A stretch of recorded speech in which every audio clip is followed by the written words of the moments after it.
It looks like you have been busy. I have. We have a very simple objective tonight. Remove the carburetors from Ed's CBR600, crack them open, and see what's been festering in there. Okay, let's get to it. We're getting a late start tonight because removing carburetors from this is a bigger job than taking one off of a dirt bike. I learned that today. I also didn't get to spend as much time on this as I may have otherwise because I went to town, bought my dad some more acetone, and also returned that paint stripper. I thought about keeping it just for hand lotion, but then I remembered I don't use hand lotion. This is the choke cable I'm getting ready to remove. You can see here, sure enough, the cable operates when I work the lever, but this bracketry, which is meant to open the chokes, is stuck. Doesn't move forward or backwards.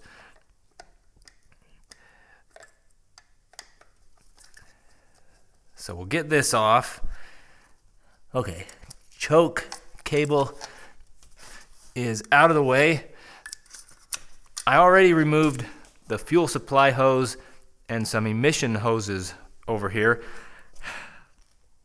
I think the only thing left to disconnect are some heater hoses that warm the carburetor and the clamps that attach them to the motor. That's all that holds these physically to the engine is 4 clamps on the manifolds. That might be a little bit of a job because they're tucked up way underneath there. That's why I removed these side covers. I don't know if I needed to remove the whole side covers or just the gills, but I took off everything just to make access easier. I'd like to find at least one of those clamps that you can see so you know what we're working with, probably on this side. You can see a screw right there. Where is it? Okay. We need to loosen this times 4. This one's easy to get. The one next to it is a little bit more difficult. But the other two, which I have to access from the other side, might be a real pain. In fact, I don't even think this screwdriver is long enough, but I have a solution.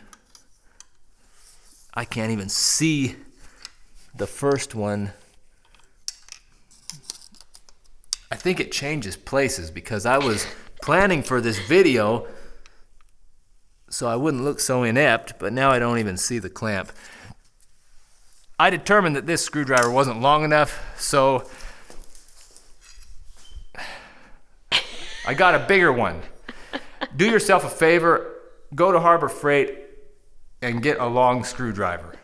It'll probably save you on a job like this because this one will reach the first carburetor, but I don't think it'll reach the second. And don't be shy. Just go in there and say, I want the longest one you have. The longer, the better. So we'll start with the hardest clamp, which is this one. Do we really need to show them you unscrewing those screws? I don't think you could if you tried, but what they can see is how long of a screwdriver a feller needs to loosen these screws. There. So that is the clamp for this carburetor. I'm in that screw and can loosen it from right here, which means the screwdriver to access it needs to be at least that long. And I'll measure it because somebody somewhere might lose their way and actually use this video as a how-to. 8.5. 8.5 to 9 inches from tip to handle. So I'll loosen up all 4 carburetors. I know what I'm doing. And see if this will pull off. Okay, I've loosened up the clamps on the 3 most difficult carburetors. Now I just need to release this one, and we'll see if they will come off the engine. They still feel tight on there.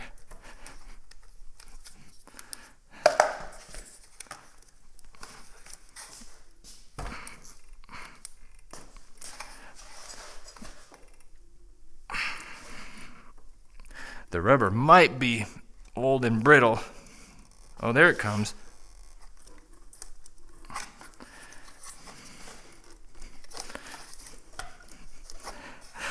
That looks like it's going to be fun to put back together. Well, I can lubricate them when I put them back on. So there are the carburetors. Ooh, this one came off the wrong place. That may not be good. And look how brittle the rubber is. Did this just break or was that disconnected? That's the choke cable. Oh, got it. All right, before we are completely free, we need to take off these 2 hoses, which are coolant lines and the throttle cables. So far, it's more frustrating working on a sport bike than what I'm used to. But that might just be because it's not what I'm used to. I think everything is disconnected, but cables have a real ability to get hung up on anything. Oh, that was a lot more work than what it may have looked like on the camera. It's off. There's a little trail. Trail of coolant and old gasoline. Ooh, speaking of old gasoline. How's that look? Yellow? Not the worst I've ever seen. Stinks. I decided not to drain the fuel out of the tank first. I decided to jump in, take off the carburetors, get those cleaned out, because this is the difficult part. Once we get it running, then we can clean the tank. That'll be coasting to the finish line. I can just run this off of the IV, which I'm not happy about, by the way. Honeymoon's over as far as the IV. Look, it leaks. Oh. Right at the seam here. Everything's garbage. I imagine where the molds come together. And it's not where the hose attaches like you might be thinking. I tightened the clamp. It's right there at the crack. Everything garbage. Service manual says that we can service the carburetors, take off the float bowls, clean everything out without separating the carburetors from each other, which is nice. So we'll start with this one. How will it look? Ooh, I imagine rough. Judging by the fuel that we saw come out of it and that picture that Ed sent us, I think it'll look pretty crusty, like a little geode in here of crystallized petro nastiness. Crystals are amazing. Have you ever seen a pyrite crystal? They're perfectly cubic. Interesting you should mention that. Just last night I was looking at bismuth crystals. How does it know? Ooh. How does it know? That's the question. How does one corner over here know to be in a certain alignment with the one over here, to move and grow into a perfect cube. It's the molecules and the bonds. Here's another question for you. Before we get to what I'm really interested in, who is the organizer, the superintendent, making sure that the organism is arranged in a certain way? I can't believe that just through the action of the individual cells growing and dying, doing their thing in this foot, it made almost a perfect mirror replica all the way over here. Who's in charge of making sure the entire project looks like it should? Well, it's DNA or God. Let's get to cranking. Here we are. Oh, my love. This is a great night. That is not bad at all. Okay. Wow. We'll be in business. Quick clean with some gas, some compressed air. I don't see any bits.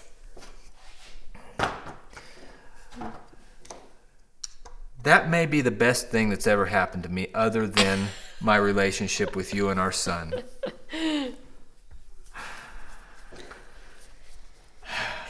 sure stinks in here. I'm sorry, it's been a long day. I was going to say the same thing. Is that a question to ponder for you? About who's the foreman? Who organizes the whole thing? I thought we were still talking about body odor. Yeah, I think the organization of cells is really fascinating. The point I'm trying to make is I don't believe. Hard for me to believe. I don't truly believe or disbelieve anything because there's no way to know. But I think it's entirely possible or improbable that the individual microscopic cells, the millions of them, if you buy into that's what builds us, if they're the ones who make sure that I look like this, I've never claimed that I'm a beauty. Don't think that I think I'm a beauty or ever was. But if I tried to build a building and I only saw one trillionth of the project, I had blinders on, that's all I could see, it wouldn't come out this nice. And I'm a fair hand at building things. What are you looking for? I'm finally flowing a little bit. I wasn't flowing earlier. You could tell that. Yeah. I didn't want to disrespect your gift to me by using it as a hammer, but I'm not going to use a metal hammer to pop this loose. You don't have a rubber mallet here? Rubber mallet might not be hard enough. Ooh. Wood is the answer. Okay. Well, you could use the handle of the rubber mallet. I don't like to treat that as an expendable. Okay. I'm not saying that I never have, but I try not to make it a habit. Let's see. Second one, not terrible. There's some gunk. A little bit of What is that? toothpaste in there. Don't put that in your mouth. What we should do is stop here. I don't want to mix up one carburetor from the next. So we'll clean this one out, put it all back together, and move down the line. Okay. I think that is best practice. So we kind of showed two of them already. Shall we come back here for the third then?